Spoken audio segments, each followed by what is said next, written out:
All right, welcome back everyone to the YouTube channel.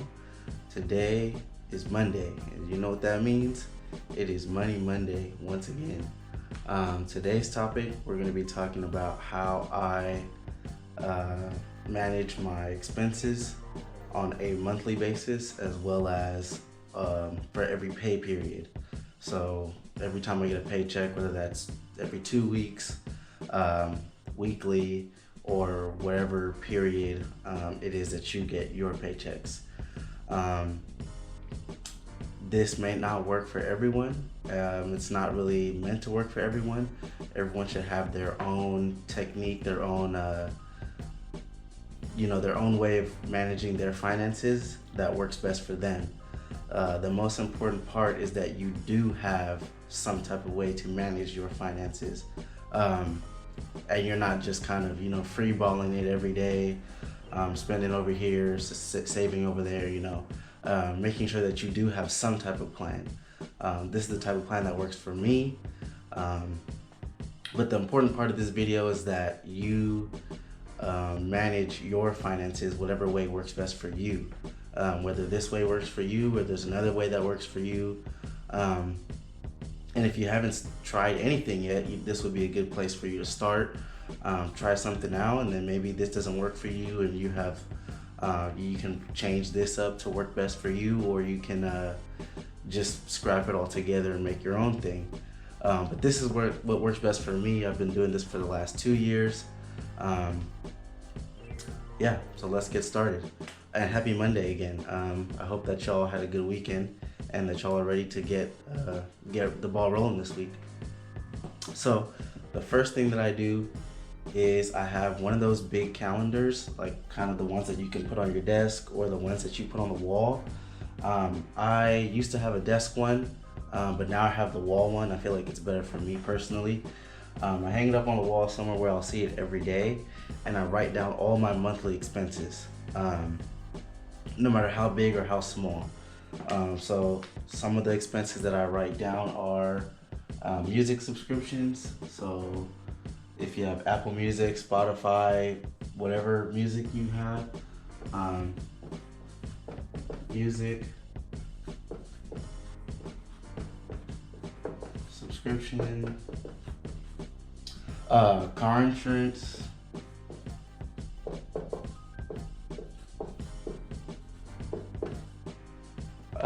rent,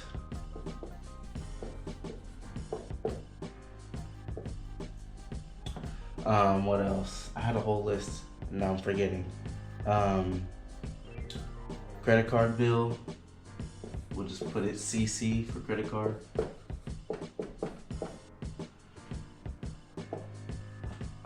You have your car insurance, car payment,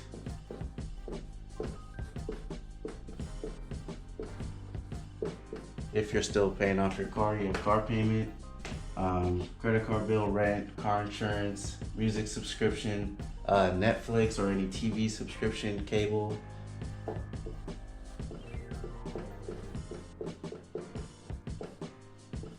Put it under Netflix/TV. And then you have your phone,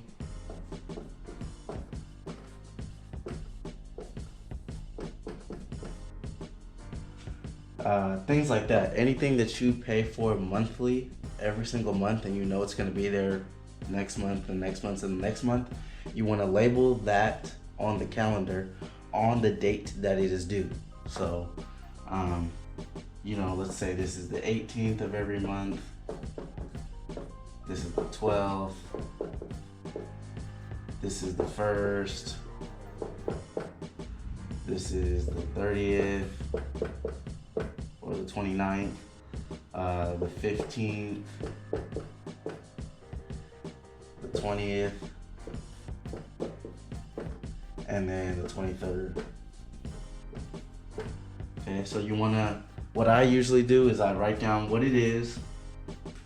I write it on the date that it's due, and then I write down the amount as well on that. All of that goes in the same little square of the day on the calendar. So music subscription for me, it's $5. Car insurance, usually $100 for me. Rent, however much yours is. Credit card bill, usually per month, probably around 200 to 400. I usually pay my credit card bill periodically throughout the month, so I don't just pay it all on one day. We'll go more into detail about that later. But if you are someone who pays all of your credit card bill on one day, then put it on the day that it's due, and then an estimated rough amount of how much you think is going to be due that day. Your car payment, however much that is. Netflix, I don't know how much Netflix is, I don't use it. And then of course your phone. Okay, so you write down the day that it's due. Inside of this box for the day that it's due, you want to write down what it is, label it, and how much it costs. And I like to highlight it as well. That way when I wake up or I'm headed out the door or wherever I'm going, I can see on the calendar, oh, I have this due in a couple days, or I have this due next week, or 2 weeks or 3 weeks, however far ahead. It's all there and it's highlighted so I can see it immediately. So this is the first thing I do for every single month. I do all this. And then I also label other things that might not be every month, but maybe just this month I have to go to some conference or something. Maybe that month I'll put in the day how much I am willing to spend, or how much I'm going to spend at the conference or whatever. So that's what I do for the monthly. Put it on a big calendar, either on your desk or on the wall, on your door, wherever you see it daily.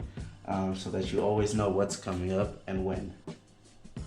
Alrighty, so I'm gonna erase this, and then we'll talk about how I budget a paycheck or any large sum of money that you receive during the month. Right, let's erase this.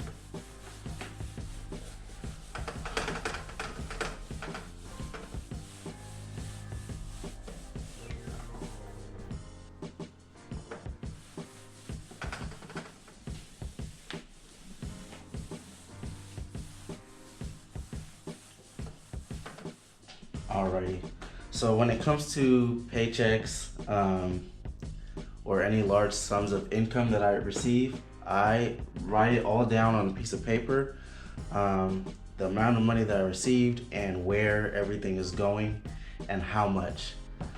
So funny story about this, like a year and a half ago, I was working for a truck rental leasing company, and I always pick up my we got paid weekly over there, so every week I would get around $450-ish, and then I would get a sticky note and I would write on the paper, where everything is going and how much. And so I had a little sticky note, and I was writing it down, how much I got, how much is going here, how much is going there, and I had it on the sticky note on the desk. And one of the guys, the technicians, came in from the back, and he was like, he saw the little sticky note, and literally it's just a small regular size sticky note, and he was like, wow, I need to hire you to be my accountant. And I thought it was funny because I really didn't do anything. I just took a couple, like 1 or 2 minutes, and wrote down where my money's going. And it shocked me because it really makes you realize that a lot of people don't do that. A lot of people don't think about where their money's going and how much is going where and when. They kind of just freestyle and spend over here, save over there. So this is what I do every single time I get a paycheck, and even just taking a few moments every time you get a paycheck will help you out with knowing what's going on with your money and how you can do better with your money. So continuing with that job as an example, I made $450 a week. We got paid weekly there, but this same technique I used for my the job I had, the job I currently have, I guess you could say, where I get paid every 2 weeks. So same technique. It might be a little different depending on how much you get, if you get paid weekly or every 2 weeks, but it's the same technique regardless.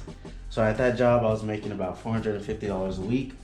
So First things first, this is probably kind of weird, but I've never had direct deposit my entire life. Never used direct deposit. And a lot of people are like, oh, why do you pick up your check? Or why don't you just get direct deposit?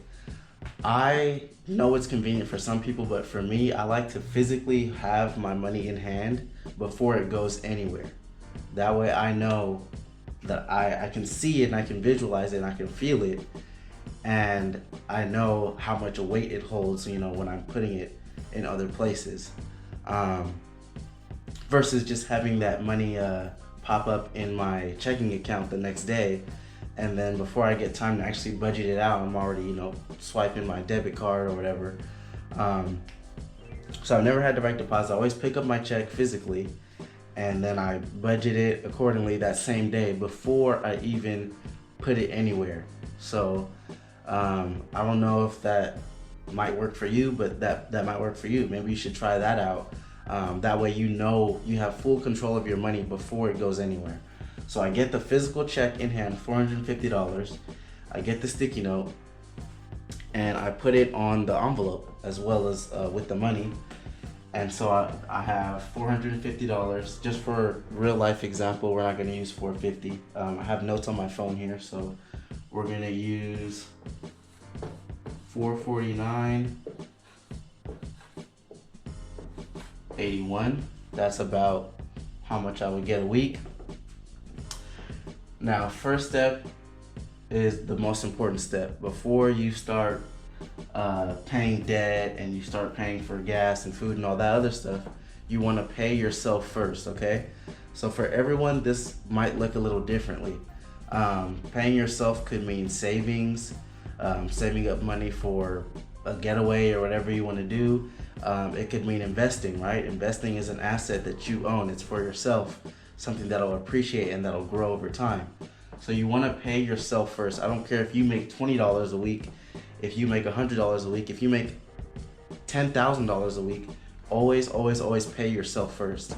And the reason is because when you get to see your money going somewhere that is for you, it gives you encouragement. And it makes you want to do this every single time, right? Every single time you get your money, you're going to be like, oh man, I'm so excited to pay myself.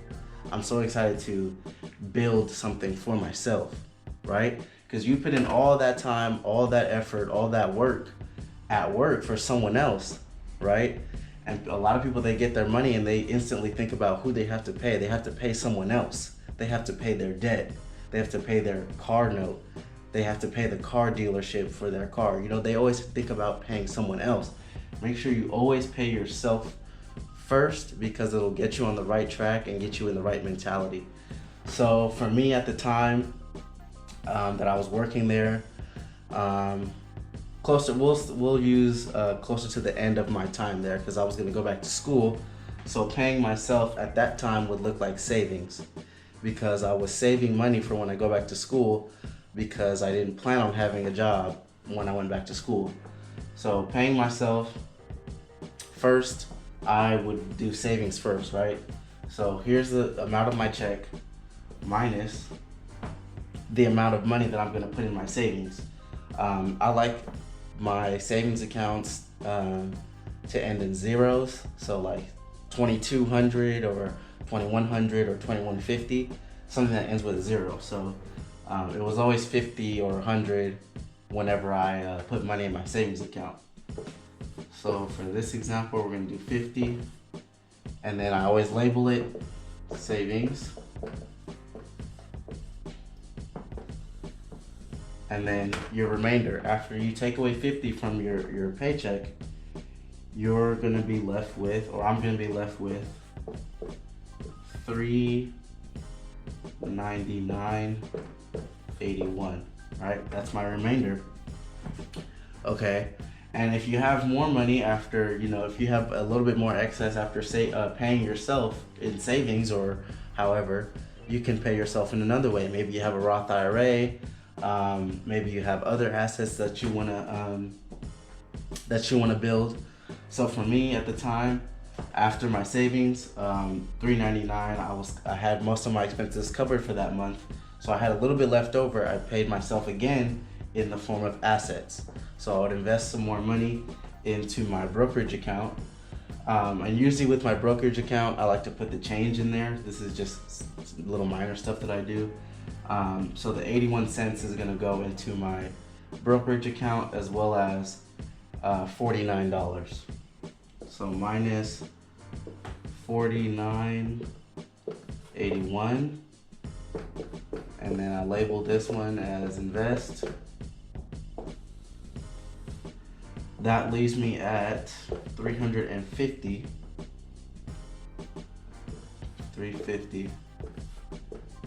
and 0 cents. So now this is what's left of my check after I paid myself in savings and I paid myself by investing. So next I start taking care of things that I have coming up based off of what I know from my calendar that I see every day. What expenses do I have coming up that I need to pay, right? So an example would be my credit card bill. Let's say my credit card bill, I woke up that morning, I looked at my calendar, my credit card bill is due in 4 or 5 days, right? So the next one would be credit card bill. So then we'll do $50 for my credit card bill. And I know that doesn't seem like a lot, but at the time I was getting paid every week. So this same process, I can do it every single week because I get a paycheck every week. From my job that I have now, I get paid every 2 weeks. So this would look a lot different, right? This number would be larger. My savings wouldn't be $50, it'd probably be $100. My investments would probably be double. Credit card bill would probably be double because I'm getting half the amount of checks but double the size. So the scale would be different for someone who gets paid twice a week or once a week versus someone who gets paid once every 2 weeks. So boom, $50 credit card bill, that leaves me at $300. Okay. Then what else do I have to take care of? At the time I had to drive pretty far to go to work, as well as back home. So it would be pretty regular for me to put gas on here.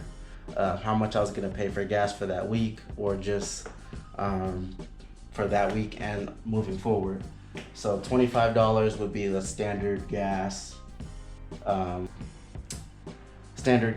payment for me. So minus 25,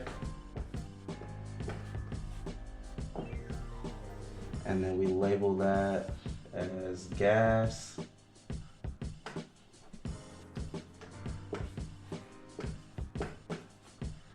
And then we're at $2.75 and 0 cents. Alrighty, so there's $2.75 left. From there, what else do I have to account for, right? I know we didn't put anything in checkings yet. I usually save checkings for the end, right? So after I've taken care of most of my expenses, then I put the rest in checkings. And the money that I have in my checkings account would either pay for other expenses that I have later in the month, or just for me to enjoy, buy food, take care of other things, or just to have fun with. So after $2.75, let me erase some of this and I'll continue over here.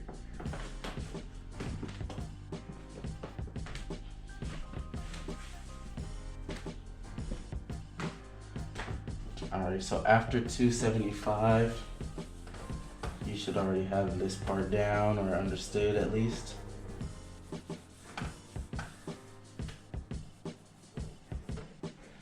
Alright, so I'm going to continue over here.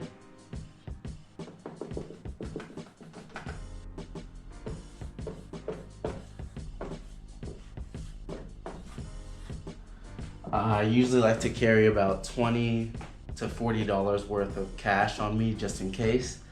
If you watched my prior videos, you know that I don't really use cash. I don't really use debit. I almost exclusively use my credit card because I get cash back and because I always pay my credit card early. So the only reason I carry cash is for if I go to the barbershop, I pay cash, or if I go somewhere where they have a fee for debit or credit card, then I pay cash. So usually carry $20 to $40, so we'll do minus 20 for cash. I'll label it down here, which would leave me at $255 remaining. And then with that $255, if I feel like I don't have anything else that I need to pay for immediately, or anywhere else that I need to move money immediately, then I would just label it for checking. So $255 for checking. So out of the $449.81, $255 is going to my checking account to either take care of future expenses later in the month, or just to have fun and play around with. Maybe if later on in the month I have extra money, I take some from my checking and invest it again over here. It all depends. So with that being said, after I would do all of this is meaningless if you don't execute on it.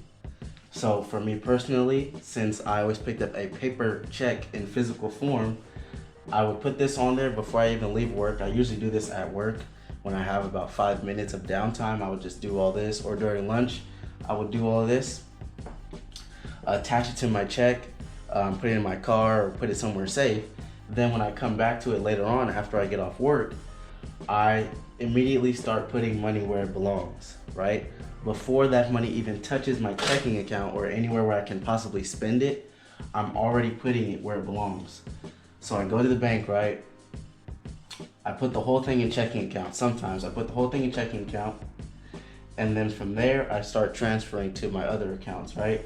So I put 50 of my savings. I either transfer it while I'm at the bank, or I do it from my phone. I have the mobile banking. Transfer 50 there.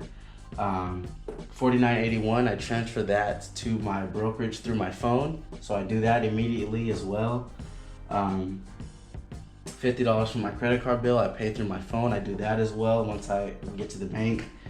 $25 gas, I withdraw the cash from the ATM and go to the gas station, or I just put it on my credit card and then pay the $25 gas on my credit card, as well as the $50 that I had already accounted for. And then $20 cash, I withdraw the cash as well right once I get to the bank. And then the rest is already in checking, right? So before all of this touches my checking, or at the same time as all of this touches my checking account, I'm moving it to where it needs to go, right? So that eliminates the possibility of waking up to direct deposit in my bank account and thinking, oh wow, now I have money today. I can go out with my friends, I can go to the bar, I can go spend this and spend that. And then afterwards I'm like, oh my gosh, I didn't account for any of my money. I just saw a lump sum in my checking account and now I spent half of it. So this helps me out because I know exactly what's going on, and I can do that immediately before I make any mistakes. So that's what I recommend for everyone else, is that you have some sort of plan. This is a plan. You have a plan in place so that you don't have any mistakes that are going on with your money. You always know what's going on, right? You want to manage it, because if you don't manage it, it's going to go away. So with that being said, I hope that you get the point of what's going on here. If you have any questions or anything like that, feel free to reach out to me. My Instagram is going to be in the description below. I appreciate y'all for tuning in. I hope that this is helpful for a lot of y'all, whether you make $100 a week or $1,000 a week. I'm a college student, so I don't make a lot of money, but this right here makes sure that I always have enough to cover myself going forward for the next 2, 3, 4, 5 weeks. So yeah, with that being said, I hope that y'all learned something today. And if y'all want to, talk more about this, or you have any questions about that, hit me up on Instagram. Yeah, that's pretty much it. Happy Monday. I hope that y'all have a good week, and I hope that y'all get to it. All right, peace.